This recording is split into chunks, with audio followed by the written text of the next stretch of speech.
మున్సిపల్ కార్మికులకు గత 2 సంవత్సరాలుగా రెయిన్ కోట్స్ ఇవ్వట్లేదు.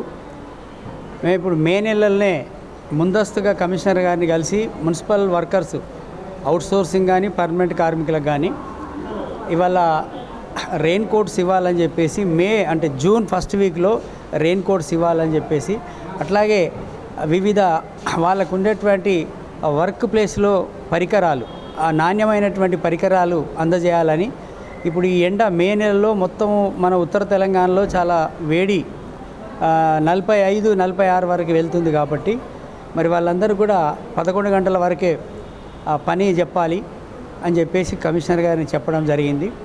అదేవిధంగా కార్మికులు ఎదుర్కొంటున్న సమస్యలు ఏవైతే ఉన్నాయో కార్మికుల సమస్యల్ని తక్షణమే పరిష్కరించే విధంగా సంబంధిత అధికారుల్ని మరి యూనియన్స్ని కూర్చోబెట్టి కార్మికులు అట్లాగే కార్మిక వర్గ ప్రతినిధులు తర్వాత అధికారులతోని సంబంధిత ఏ సెక్షన్కు, అది వాటర్ సప్లై అయినా లేదా స్ట్రీట్ లైట్ అయినా లేకపోతే శానిటేషన్ అయినా ఆ అధికారులు ఆ నాయకులు కూర్చుంటే సమస్యని మరి పరిష్కారం అయ్యే విధంగా ఉంటుందని చెప్పేసి ఈ సందర్భంగా మరి ఆ కమిషనర్ గారికి చెప్పడం జరిగింది. కాబట్టి తక్షణమే అది పరిష్కరిస్తారని చెప్పేసి కోరుతున్నాం. అదేవిధంగా ఆఫీసులో పనిచేసేటువంటి 15 మంది మరి వర్కర్స్ని తొలగించడం జరిగింది. దాని మీద మేము లేబర్ కోర్టుకు వెళ్ళాము. మరి లేబర్ కోర్టు కూడా ఖచ్చితంగా వాళ్ళని కొనసాగించాలన్నారు.